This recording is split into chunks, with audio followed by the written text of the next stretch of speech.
Little rain to end the week. Memorial Day weekend's looking drier and warmer. Corey Reppenhagen knows who Dandy Don Meredith was, and he's here with a closer look at your forecast. Thank you so much for dropping that quote on me and Scotty. We just really enjoyed that moment so much. Look at the live radar across the state of Colorado. There's a few sprinkles out there and one nice big rain shower. It came through Douglas County and now out through southeast Aurora. And it's kind of hanging in there going through parts of East Arapahoe and Adams. This will eventually lose some of its steam, but this energy is going to take all night to get across the state of Colorado. Probably nothing more significant than what we saw in Dougco earlier this evening, though. Here's your temperatures tomorrow morning. It's going to be a little bit on the chilly side, just a few degrees cooler than normal. So one more chilly morning for us before we get some lows in the 50s coming up later on this week. Temperatures in the afternoon tomorrow are looking real nice here across the area, 70s with lots of sunshine across the state. I think Saturday is going to be the best day out of the three really nice weekend days. Here's your future cast. You're showing the Front Range. We'll see some clouds start to appear by about 2:30 in the afternoon, but we're really not going to see anything in the way of rain falling out of these clouds. And in fact, we'll probably get right back into the sunshine. So tomorrow is looking really nice across northeast Colorado. Let me show you the state of Colorado, widespread here. Same situation on Saturday afternoon. A few clouds across the state, but really just a few thunderstorms out of state, maybe down in the southeast corner, but that's about it. And then Sunday morning will also start out clear, blue skies and sunshine. Those clouds will start to appear a little bit more in the afternoon as we get a few showers across the area, and our weather pattern looks a little bit dicey going into next week. We'll have more on that as that situation develops. The Adams County Sheriff's Office is investigating an ATV crash that killed a child tonight. We do not know how old, just that the victim is a minor. Investigators tell us this happened on Harvest Road tonight, south of East 136th Avenue in unincorporated Adams County. This is west of Bar Lake State Park. The Sheriff's Office said the minor died on scene. An investigation is now underway to figure out what happened.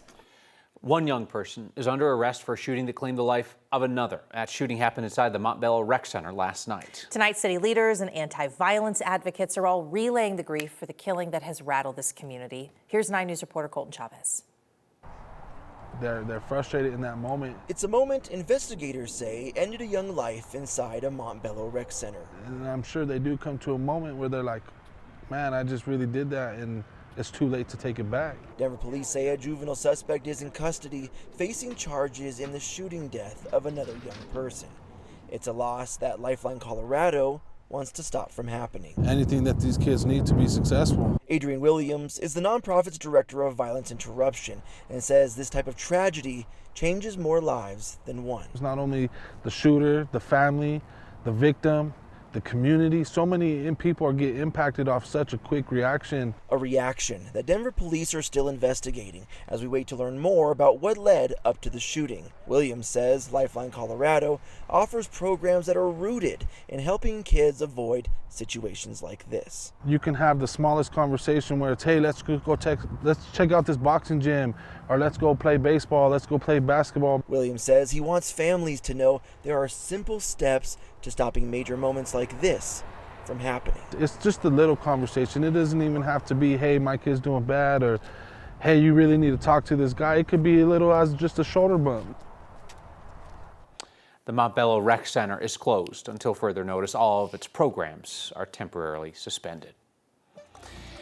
As the Denver Rescue Mission prepares to open a new homeless shelter in northern Colorado, it's going to end a decades-old rehabilitation program. Harvest Farm in Wellington was designed to support men coming out of homelessness and dealing with addiction. It's going to become an emergency shelter at the end of the month. Denver Rescue Mission says they'll connect the men there with case managers to help with next steps, and then Harvest Farm will close altogether when the new Homeless Resolution Center in Fort Collins opens. We expect that will happen early next year. Denver Rescue Mission says that new $27 million center will have 250 beds, addiction recovery support, and job training, among other offerings. They say they believe that it will allow them to serve more people more effectively. Untested evidence is now piling up at the Denver Police Crime Lab as staffing shortages just get worse. The lab looks over things, of course, like fingerprints, DNA, drugs, guns, all that testing that can help investigators try to solve cases and prosecutors build cases. Police records show its overall case turnaround time has nearly tripled since 2021, from about 16 days to 46 this year. And across the entire lab, there are 17 budgeted positions open out of 86 total. City Councilwoman Flor Alvidrez says the lab has faced chronic under-budgeting and understaffing, but the city's recent budget issues have made things even worse. She says she knows that the backlog now has real consequences for victims. Victims are not getting justice, cases are not getting heard, and there are more victims because we're not getting the people committing crimes off the streets. We reach out to Denver police, who told us in a statement they, quote, "There are identified staffing challenges in many of our teams across the agency, which we are looking to address as we are able."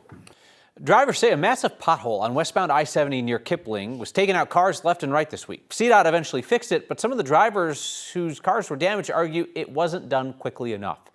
Drivers say the pothole started causing problems Monday. According to CDOT, their workers made several attempts to patch the hole before they got a permanent repair in Tuesday afternoon. CDOT said rain is what messed with the process.